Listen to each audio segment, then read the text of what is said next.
पाकिस्तान ने कल अपना चैंपियंस ट्रॉफी 2025 का टीम का स्क्वाड का ऐलान कर दिया है। सारी टीमों के ऐलान के बाद आखिरकार पाकिस्तान ने भी अपनी टीम का ऐलान कर दिया है। देर आए लेकिन फिर भी दुरुस्त ना आए। यार कसम खुदा की यार, मतलब हम ये समझ रहे थे कि आप लोग इतना इंतजार कर रहे हैं, इतना टाइम ले रहे हैं कि पता नहीं क्या प्लानिंग हो रही होगी, सर जोड़ के बैठे होंगे। इस दफा तो कुछ ऐसा हो जाएगा जो शायद पहले कभी ना हुआ हो, या शायद क्रिस्टियानो रोनाल्डो या डेविड बेकम या मेसी को मनाया जा रहा है, टीम में लाया जा रहा है, कोई उस पल्ले के प्लेयर या पाए के प्लेयर हैं। कुछ समझ नहीं आ रही यार, ये जो टीम आपने अनाउंस की है। देखिए, स्टार्ट करने से पहले एक चीज तो वाजिया करता चलूं कि ये हमारी अब टीम है, आईसीसी का इवेंट है और हम सब ने मिलके इसको सपोर्ट करनी है, इसमें दो राय है नहीं। ठीक है, हमारी दुआएं सपोर्ट हर दम पाकिस्तान क्रिकेट के साथ होती है, लेकिन एट द सेम टाइम ये भी ज़रूरी है कि जो टीम्स या जो प्रेपरेशंस हम करते हैं और जिस आवाम को हम रिप्रेजेंट करते हैं, 25 करोड़ आवाम को, वो लोग जो चीज़ें कर रहे हैं क्या वो उस काबिल भी हैं, या उन्होंने वो चीज़ें ठीक की हैं या गलत की हैं, ये भी आवाम को बताया जाए, या एटलीस्ट उनके सामने तस्वीर के दूसरे पहलू ला के ज़रूर रखे जाएं ताकि वो डिसाइड कर सकें। क्योंकि पास्ट के अंदर हमने देखा है कि इतने ब्लंडर्स, इतनी गलतियां होती रही हैं, लेकिन उनको छुपा दिया जाता है। लेकिन अभी रिसेंट पास्ट में जो वर्ल्ड कप हुआ, हमने मेक श्योर किया कि एक एक चीज़ को जो है अवाम के सामने आया किया जाए, अवाम के सामने ला के रखा जाए और बताया जाए, ताकि अवाम को पता हो कि ये जो डेबेकल्स होते हैं आईसीसी के इवेंट्स के अंदर, जो हमारी टीम क्वालिफाई भी नहीं कर पाई, उनके पीछे वजूहात क्या हैं। तो एक बार फिर पाकिस्तान की टीम जो है आईसीसी की, उन्होंने अनाउंस की है यार 4 से 5, ज़्यादा नहीं, 4 से 5 इस तरह के प्लेयर्स पिक हुए हैं। मैं ये बिल्कुल नहीं कह रहा कि उनको खेलना नहीं आता या वो प्लेयर्स अच्छे नहीं हैं या उनमें किसी चीज़ की कमी है। मैं सिर्फ, या वो परफॉर्मेंस नहीं कर सकते, नहीं, सब कुछ हो सकता है। मैं सिर्फ ये कहता हूँ कि देखिए, एक प्रोफेशनल ऑर्गेनाइजेशन के अंदर जो भी एक्शंस आप लेते हैं, इकदामात उठाते हैं, उसके पीछे एक लॉजिक होनी चाहिए। और लॉजिक, ठीक है, लॉजिक भी कभी कभार ऐसा होता है कि मेरी लॉजिक शायद किसी और को समझ ना आए या थोड़ा बहुत फर्क रह जाए, लेकिन कुछ चीजें होती हैं कि जो ब्लंडर्स में आ जाती हैं, वो रेड जोन हो जाता है, तो वो आप एक्सपेक्ट नहीं करते हैं यार। मतलब आप ये वो टीम अनाउंस आपने की है कि जिसको हार जीत साइड की बात है, इंशाल्लाह ताला हम अभी भी कह रहे हैं, इसमें कोई दो राय नहीं है कि पाकिस्तान जीतेगा, ठीक है, इसमें कोई दो राय नहीं है। लेकिन ये सिलेक्शन हुई है, जो ये सिलेक्शन कमेटी ने या टीम मैनेजमेंट ने या कप्तान ने मिलके ये जो प्लानिंग कर रहे थे पिछले 6-8 महीने से, वो ये प्लानिंग थी कि 5 लड़के आपने बाहर से डाल लिए। यार आईसीसी की टीम जो बनती है ना, वो एक एक डेढ़ डेढ़ साल से प्लेयर्स के रोल की क्लैरिटी हो जाती है कि प्लेयर्स ने करना क्या है, जाके खेलना कैसे है, ऑपोजिशंस किस तरह की हैं, कंडीशंस क्या होने वाली हैं, हमारा ब्रांड ऑफ प्ले क्या होने वाला है, तो उसके हिसाब से खेलते हैं। तो आपने यानी कि जो सारी चीजें की हैं वो जाया हो गई, क्योंकि आप तो बीपीएल के टी20 टूर्नामेंट से प्लेयर्स उठा के पाकिस्तान क्रिकेट टीम में डाल रहे हैं जो कि ओडीआई फॉर्मेट खेलेंगे। यार ये समझ नहीं आता है, ये समझ नहीं आता है। आपके पास एक मेन चीज होती है, देखिए बात सुनिए, कि ओपनर्स जो है ना, टी20 के अंदर आप मेक शिफ्ट कर सकते हैं, ठीक है, कि कोई बात नहीं, छोटा फॉर्मेट है, किसी को भी उठा के ऊपर कर दिया। लेकिन ओडीआई के अंदर यार थोड़ी सी ग्रेस है, वो रहने दीजिए ओडीआई की। आपके पास 3 जेन्युइन ओपनर स्क्वाड के अंदर मौजूद होते हैं, और आप दुनिया भर की क्रिकेट उठा के देख लीजिए, छोटी से छोटी टीम भी होगी, उनके एटलीस्ट ओपनर्स जो है ना वो सेटल होंगे और उनका प्लान मेंटली प्रिपेयर आएंगे। आपकी टीम का हालात पता है क्या है? आपने पहले फखर जमान को भी आप लेके आ रहे हैं जो ट्राई नेशन खेलेगा, उसके बाद डायरेक्ट चैंपियंस ट्रॉफी खेलेगा। आपने फखर जमान के साथ पिछले 6 महीनों के अंदर जिस तरह का सलूक किया है, क्या आपने उसको मेंटली फ्री रखा हुआ था? क्या वो अपनी बेस्ट स्पेस के अंदर है मेंटली? क्या आपने अपना काम पूरे तरीके से किया, पीसीबी ने या मैनेजमेंट ने? कि आपका यही काम है ना कि प्लेयर्स को इस तरह से मेंटली फ्री रखना, इस स्टेट ऑफ माइंड के अंदर रखना कि वो अपनी पोटेंशियल, बेस्ट पोटेंशियल पे जाके अपने मुल्क को रिप्रेजेंट कर सके। क्या आपने फखर जमान को अपने ईमान से आप बताइए कि बेस्ट स्टेट ऑफ माइंड में रखा मेंटली, फिजिकली? आपने नहीं रखा। इनफैक्ट उनकी बेल्ट के पीछे तो मैचेस भी अभी रिसेंटली कोई नहीं है। मत भूलिए कि ये उनका कमबैक है। मेरे 8 कमबैक हुए हैं और मुझे एग्जैक्टली पता है कि इंसान जब कमबैक पे आता है तो उसके लिए कितना मुश्किल होता है खेलना, अपने आप को एक्सप्रेस करना। वो बहुत ज्यादा डाउट से गुजर रहा होता है और वो डाउट्स किस तरह जाते हैं जब वो कुछ मैचेस खेल जाता है, कोई 10 15 20 मैचेस वो खेल जाता है, फिर क्लैरिटी आती है। आपने वो जो मैचेस उसको खिलाने वाले थे वो आपने पर्सनल जंग में गुजार दिए। उसके बाद वो आगे एक वापस जो कि नए ओपनर है कम बैक करेंगे। उसके बाद अभी कल प्रेस कॉन्फ्रेंस देखी है, प्रेस कॉन्फ्रेंस में एक वीडियो क्लिप था, सिलेक्टर बैठे हुए थे, उस पीसीबी के अकाउंट से वो आई है। उसपे वो ये कह रहे हैं, उसमें वो कहते हैं कि हम कंडीशंस देखेंगे, ओके, और हम ऑपोजिशन देखेंगे और उसके बाद हम डिसाइड करेंगे कि दूसरा ओपनर किसने खेलना है। यार ऐ तुसी की कर रहे हो यार, मतलब क्यों मजाक उड़वा रहे हो यार? ये आपको आइडिया और मशवरे कौन दे रहा है? ये इनोवेशन, ये कौन सी इनोवेशन है यार? कुछ चीजें होती हैं जो एज इट इज ही अच्छी लगती हैं। मसला ये है कि आपके पास दूसरा ओपनर नहीं है और आप ये कह रहे हैं कि मैच से पहले आप किसी को बताएंगे कि आ यार ओपन कर। मतलब या तो सऊद शकील को आप ओपन कराएंगे। सऊद शकील ने पीछे भी कहीं पे भी वनडे क्रिकेट खेली है, ओपन की है कहीं पे भी? कोई उनके पीछे एक्सपीरियंस हो आईसीसी के इवेंट के अंदर जाने से पहले, कोई थोड़ा बहुत एक्सपीरियंस पीछे लगा हो रिसेंट पास्ट के अंदर जहां पे उन्होंने ओपन की हो ओडीआई के अंदर, कि आपने देखा हो कि हाँ यार ये बड़ी जबरदस्त इनिंग खेला है, उसने एक सेंचुरी उस डोमेस्टिक मैच में की, ओपन में एक 150 वहां पे लगाया, इसलिए हम इसको डायरेक्ट टेस्ट टीम से ओडीआई के आईसीसी के इवेंट में ले आए हैं। कोई रिसेंट पास्ट में इस तरह की परफॉर्मेंस ओडीआई के अंदर नजर आई हो? नहीं है। फिर आप लोग ये समझ रहे हैं कि आप बाबर आजम को जो है ना मेकशिफ्ट ओपनर बना देंगे। चलें मान लिया 2 मिनट के लिए आपने बाबर आजम को ओपन करा दी, ठीक है। हम दुआ करते हैं कि Babar Azam as an opener performance कर जाए और पाकिस्तान टीम के काम आए। लेकिन अगर ना कर पाए तो ये कसूर किसका होगा? ये उन लोगों का होगा कि जो बाबर आजम को उनके कंफर्ट जोन से निकाल के ऊपर पुश कर रहे हैं, जबरदस्ती करने की कोशिश कर रहे हैं, या ये बाबर आजम खुद एडमिट करेंगे कि हाँ मैं खुशी खुशी ओपनर जा रहा हूं, जो फेलियर्स होंगे मैं ओन करूंगा, जो सक्सेस होगी वो मैं इसे ओन करूंगा। क्या ऐसा होगा? ऐसा नहीं होगा, क्योंकि बाबर आजम आपके मेन प्लेयर हैं ओडीआई के अंदर, ये आप याद रखिए। उनकी परफॉर्मेंसेस बहुत पीछे रह गई हैं टी20 में, और टेस्ट में तो उनको मतलब कि एक्सटेंडेड रन जबरदस्ती दिया गया। लेकिन ओडीआई एक ऐसा फॉर्मेट है जो बाबर आजम जिसको नेचुरली खेलते हैं। बाबर आजम जिस तरह के प्लेयर हैं, जो उनकी टेक्निक है, जो उनका माइंडसेट है बड़े होते हुए, जिस तरह की उनकी गेम है, जो उनके पास शॉट्स हैं, वो नेचुरली सूटेड है ओडीआई क्रिकेट में। और जो उनके रिकॉर्ड्स हैं पाकिस्तान की तरफ से ओडीआई क्रिकेट में एज अ प्लेयर, वो फिनोमिनल है और वो है नंबर 3 पे। तो यार ऐसा प्लेयर जो आपका बेस्ट बैट्समैन है, ये तो उससे पूछना चाहिए कि यार आप कहाँ हैं? आपने मेंटली फिजिकली उसको बिल्कुल प्रिपेयर रखना है और बेस्ट रखना है। आप एंड टाइम पे आके अगर उसको प्रमोट करना चाह रहे हैं, अपना मेकशिफ्ट ओपनर बनाना चाह रहे हैं, तो खुदा न ख्वास्ता अगर वो नहीं चलते तो आपको पता है ना फिर क्या होगा? फिर जिम्मेदारी किस पे आएगी? तो खुदारा ये पाकिस्तान की अवाम को आईसीसी टूर्नामेंट से पहले क्लैरिटी दे के जाइएगा कि ये बाबर आजम की रजामंदी से हो रहा है या ये सिलेक्शन कमेटी जो है जबरदस्ती ये फैसला लेने लगी है। बिकॉज फिर होता ये है, एक्सक्यूजेज और ब्लेम गेम शुरू हो जाते हैं जब परफॉर्मेंसेज नहीं आती हैं।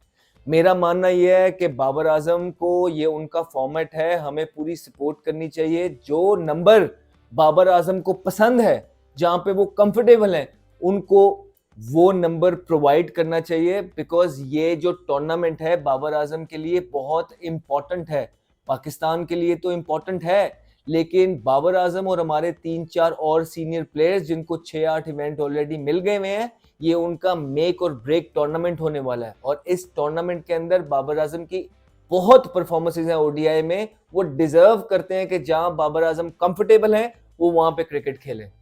यही पाकिस्तान के लिए भी अच्छा है, यही जो है ना आपके मुल्क के लिए भी अच्छा है और बाबर आजम के लिए भी अच्छा है। फिर आप एशिया के अंदर क्रिकेट खेल रहे हैं, आपने एक जेन्युइन स्पिनर खिलाएंगे जो कि इब्रार होगा, राइट, और आपने कोई स्पिनर टीम के अंदर नहीं रखा। तो जब आप प्रेपरेशन कर रहे थे और हम आपको चीख चीख के बोल रहे थे कि आप फैसल अकरम एक अच्छा पोटेंशियल वाला बॉलर है, इसको पूरे ओवर क्यों नहीं करा रहे, आप इसको 7 क्यों नहीं रखा हुआ, वहां भी आप उसको 6-7 ओवर कराते रहे, हम आपको बोल बोल के थक गए लेकिन आपने नहीं कराए। आप सुफियान मुकीम के साथ अड़ गए T20 के अंदर, उसको आपने बच्चे के उसके आगे भेज दिया, मिलर के आगे, उसने 3-4 छिक्के उसको मार दिए एंड में, उसके बाद आपने उससे भी हाथ उठा लिया। अब आप करने ये लगे हैं कि जहां बाकी, जिस तरह भारत की टीम का अगर आप जायजा लेंगे चैंपियंस ट्रॉफी के अंदर, उनके पास अपने ओपनर्स भी पूरे मौजूद हैं, इनफैक्ट उन्होंने जायसवाल को भी ऐड कर लिया कि एक स्पेशलिस्ट ही होता है किसी भी पोजीशन का। वनडे के अंदर आप चांस नहीं लेते, T20 के अंदर आप चांस ले लेते हैं, लेकिन टेस्ट क्रिकेट के अंदर और ओडीआई के अंदर स्पेशलिस्ट ओपनर होते हैं, हर जगह का स्पेशलिस्ट बंदा होता है। उन्होंने जायसवाल को भी ऐड कर लिया, एक एडिशन लेके आए ओपन में। फिर उनके पास स्पिनर देखे किस लेवल के हैं और कौन कौन है। एक है उनका जडेजा, ठीक है, जो बैटिंग भी करता है बॉलिंग भी करता है, लेकिन बॉलिंग ऑलराउंडर। फिर अक्सर बैटिंग बॉलिंग दोनों करते हैं लेकिन बॉलिंग ऑलराउंडर। फिर कुलदीप यादव, ठीक है, रेस्ट स्पिनर उनके पास ये आ जाएगा। फिर वाशिंगटन सुंदर, ये 4 तगड़े स्पिनर है, उनके पार्ट टाइम स्पिनर नहीं है। ये याद रखे, दुनिया इस तरह उतर रही है अपने मैचेस खेलने के लिए। और दूसरी तरफ आपका प्लान ये है कि आपके पास एक इब्रार है और आप 2 बॉलर से 10 ओवर मिक्स कराने के चक्रों में हैं, जिसमें एक सलमान अली आगा है और एक खुशदिल शाह है। तो ओडीआई क्रिकेट के अंदर 10 ओवर का जो मार्जिन है वो बहुत बड़ा मार्जिन होता है। 5 फील्डर ऊपर होने की वजह से बड़े बड़े जेन्युइन स्पिनर्स जिनका थोड़ा सा कंट्रोल ऑफ हो जाता है, वो भी अपना सर पकड़ के बैठ जाते हैं कि यार असी बॉल किधर करिए। लेकिन आप ओडीआई के अंदर आईसीसी के इवेंट में 10 ओवर जो है सलमान अली आगा और खुशदिल शाह से कराने के सोच रहे हैं, जो पार्ट टाइम स्पिनर है। कि अभी इतना टर्न हो रहा था वेस्ट इंडीज के अगेंस्ट और कप्तान का इतना कॉन्फिडेंस नहीं था कि पार्टनरशिप्स भी लगती थी, वो आगा को बॉलिंग नहीं कराता था। तो उस आगा से आप अब इस इवेंट के अंदर जो है ना आप 5-6 ओवर करवाने की सोच रहे हैं। फिर खुशदिल शाह, जिसने ओडीआई क्रिकेट खेली नहीं है, नो डिसरिस्पेक्ट, अल्लाह करे आए और छा जाएं, लेकिन आप उनसे 5-6 ओवर करवाने की सोच रहे हैं। तो ये कब तक आप अद्धा तीतर आधा पटेर की तरह आप चलते रहेंगे। आपको इतनी देर से समझा रहे हैं कि आप अपनी बैटिंग लंबी करने के चक्करों में, मसला पता है सारा क्या है, मसला ये है कि ये लोग डरते हैं कि बैटिंग पे सारी चीजें ना डल जाएं। ये अपनी बैटिंग लंबी करने के चक्करों में ना कि बैटिंग पे चीजें ना डलें, ये आधा तीतर आधा बटेर टाइप प्लेयर रख लेते हैं, स्पेशलिस्ट रखते नहीं है कि यार ये जो है ना बैटिंग भी कर लेगा और 3 ओवर भी फेंक देगा। यार अब गॉन आर द डेज। अब आपके ये जो टीमें इस तरह करती है ना, तो वो पूरे बैट्समैन होते हैं और पूरे बॉलर होते हैं। ये जो ना बीच वाली क्रिकेट नहीं खेलता कोई भी। आप एक वाहिद टीम बनते जा रहे हैं कि जो बैटिंग को छुपाने के लिए कोई इस तरह का प्लेयर ढूंढते हैं, ना जो बॉलिंग पूरी करता हो ना बैटिंग पूरी करता हो। फिर इस तरह के सिचुएशन में आप आके फंस जाते हैं। तो ये बड़ा मुश्किल है। 50 ओवरों के अंदर 10 ओवर का बहुत बड़ा कोटा है जो आप इन 2 के जरिए पूरा करने के लिए जा रहे हैं। फिर देखते हैं कि आप इसका क्या करते हैं, लेकिन बहुत मुश्किल होने वाली चीजें हैं और आई एम श्योर कि आप सबके कंसेंट से सारी चीजें होती हैं। बीच में कप्तान है, ठीक है, और बीच में कोचिंग स्टाफ शामिल है, सिलेक्शन कमेटी, कोचिंग स्टाफ और कप्तान इन डिसीजंस में शामिल है। तो कोई एक्सक्यूज की बात नहीं है, लेकिन मेरे लिए ये बहुत सरप्राइजिंग है, ठीक है, ये सारी चीजें। फिर आप फहीम अशरफ की बात करते हैं। फहीम अशरफ अच्छी फॉर्म के अंदर है, बीपीएल के अंदर उन्होंने अच्छी परफॉर्मेंस की है, लेकिन यार कोई फिटनेस भी कोई चीज होती है। इतनी देर से वो ओडीआई क्रिकेट नेशनल टीम के साथ खेले नहीं हुए हैं और आपने कोई मेंटली भी उनको गो हेड एसेस दिया नहीं होगा। वो T20 क्रिकेट वहां खेल रहे हैं आराम से। 20 ओवर की फिटनेस अलग है और 50 ओवर की फिटनेस अलग है। क्या आपको ये नहीं पता एज अ क्रिकेटर? अवाम ये चीजें करे तो समझ आती है, उनको तो नहीं ना डेप्थ का पता। लेकिन जो लोग टीमें बना रहे हैं, कप्तान, चीफ सिलेक्टर, ये सारे लोग, इनको कुछ नहीं पता कि फिटनेस में कितना फर्क है, कितनी मार पड़ती है फिटनेस की वजह से, क्या हाल होते हैं टीम के, फील्डिंग पे कितना असर पड़ता है, बॉलिंग पे कितना असर पड़ता है, बैटिंग पे कितना असर पड़ता है। तो आपको पता नहीं है कि वो फिटनेस लेवल ही वो नहीं है। फिर अब डायरेक्ट आईसीसी के इवेंट में यार किसी को ले आते हैं, तो पहले क्या तैयारियां आप कर रहे थे? पहले कौन सी तैयारी हो रही थी? पहले आप लोग पता नहीं कौन वसीम जूनियर आते हैं, वो पता नहीं 1.5 2 2.5 साल खेल के वो पता नहीं किसके कहने पे आते हैं, वो गायब हो जाते हैं। उसके बाद जी आमिर जमाल साहब आते हैं, वो गायब हो जाते हैं। फिर आईसीसी का इवेंट होता है तो आप फहीम अशरफ को ले आते हैं। यार ये तो मजाक है ना, ये तो मजाक है। मतलब ये नेशनल क्रिकेट टीम की सिलेक्शन कमेटी जो आईसीसी के इवेंट पे जा रही है, आई एम सॉरी टू से, ये वो नहीं लग रही है। देखिए, हर डिसीजन के पीछे एक लॉजिक है जिसको आप जस्टिफाई कर सके लोगों के सामने, अवाम के सामने। लेकिन ये जो आपके डिसीजंस हैं, इसका कोई लॉजिक नहीं है, ना आप इसको जस्टिफाई कर सकेंगे। आप किसी भी फोरम पे आके अपनी ये सिलेक्शन को जस्टिफाई नहीं कर पाएंगे। परफॉर्मेंस होना ना होना अल्लाह के हाथ में है। प्लेयर्स की एबिलिटी भी 19-20 होती है, लेकिन आपने अपने आप को बेस्ट चांस देना होता है। और एक जो प्रोफेशनल ऑर्गेनाइजेशन का एल्गो होता है, आप उसको नहीं तोड़ सकते। फिर जब आप उस एल्गो को तोड़ देते हैं ना, तो फिर out of the blue moon जब कोई चीज होती है, then people raise their eyebrows कि यार ये कैसे, ये कौन सा प्रोफेशनल ऑर्गेनाइजेशन है। और पिछले कई सालों से यही चीजें होती आ रही हैं, और रिजल्ट्स फिर आपके सामने है कि पाकिस्तान क्रिकेट टीम कहां स्टैंड कर रही है। रैंकिंग्स देखिए आप क्या है हमारी। और फिर जब लोग बैठ के आपको तनकीद करते हैं, उस पर भी आप कहते हैं कि हमारे साथ ज्यादती कर रहे हैं। और यार आप मुल्क के साथ ज्यादती कर रहे हैं बेसिकली, कोई आपके साथ ज्यादती नहीं कर रहा है। आप लोग अपनी परफॉर्मेंसेस देखिए कि आप लोग के होते हुए पाकिस्तान की क्रिकेट टीम किस तरफ को आ गई है, कोई मानने के लिए तैयार नहीं है। आप कहते हैं कि बड़े आप पैट्रियोटिक हैं। जो पैट्रियोटिक लोग होते हैं वो आके अपनी गलतियों को ओन करते हैं। कभी आप में से किसी ने भी एक दफा कहा है कि यार हमारी वजह से पाकिस्तान टीम का ये हाल हो गया? ना आपसे पहले वाले ये कहते थे जो 4-4 5-5 साल कप्तानियां करके टीम का बेड़ा गर्क कर गए, ना ही आपसे हमें इस तरह की चीजें सुनने को मिली है, ना ही आगे मिलेंगी। लेकिन आप कर ये रहे हैं कि आपका जो लिमिटेड नॉलेज है ना, और पाकिस्तान क्रिकेट बोर्ड ने जिन लोगों के हाथों में क्रिकेट दे दिया, चाहे वो टीम के अंदर है चाहे वो टीम के बाहर है, उनको पता ही इतना है। तो मतलब कि जीतने से ज्यादा हमारा प्लान ये होता है कि यार हमने एग्जिट किस तरह लेना है। मतलब कि हमारे वो कौन से प्लेयर हैं जिनके थ्रू हमने एग्जिट लेना है, और स्केप गोट किसको बनाना है। तो जब आपके प्लान्स में इस तरह के प्लान शामिल होंगे, तो आप सोच लीजिए कि फिर आप किस माइंडसेट के साथ इतने बड़े टूर्नामेंट में उतर रहे हैं।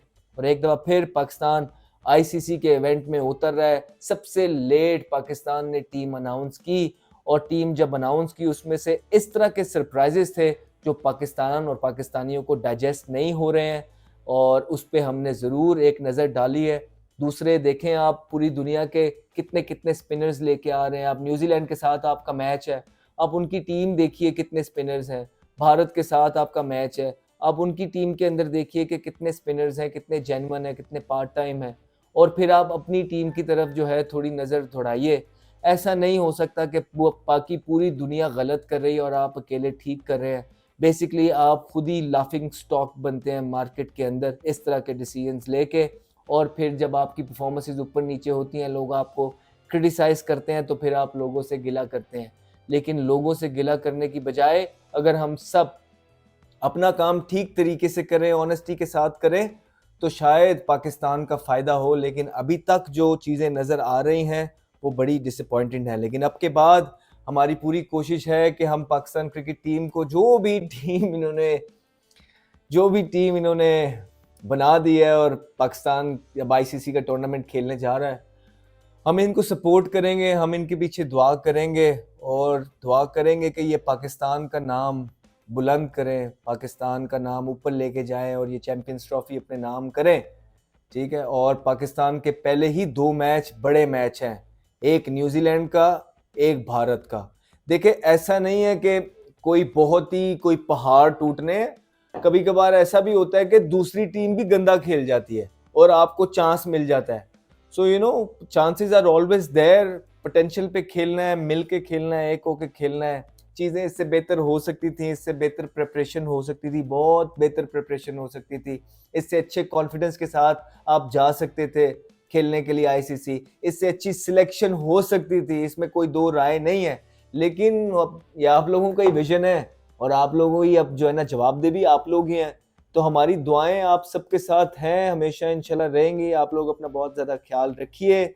और व्यूअर्स से भी मेरी ये रिक्वेस्ट है कि अब पाकिस्तान क्रिकेट टीम जो है अपना चैंपियंस ट्रॉफी की तरफ है, जिस तरह ट्राई सीरीज़ हो रही है उसके बाद चैंपियंस ट्रॉफी है, तो हमारा फ़र्ज़ बनता है कि अपनी टीम को सपोर्ट करें जब तक ये चीज़ें चल रही हैं और मैच बाय मैच चीज़ों को आगे लेके जाएं। इसी तरह मेक श्योर करेंगे कि पूरी आईसीसी चैंपियंस ट्रॉफी के अंदर जो भी हमें लगता है कि पाकिस्तान टीम की परफॉर्मेंस, जो वजूहात हमें लगता है ऊपर नीचे, जीत हार, वो सारी आपको ला के हमेशा की तरह बताएंगे और दिखाएंगे। आप लोग हमारे साथ जुड़े रहिए, हमारे लिए दुआ करते रहिए और अपना बहुत ज़्यादा ख्याल रखिए। Take care.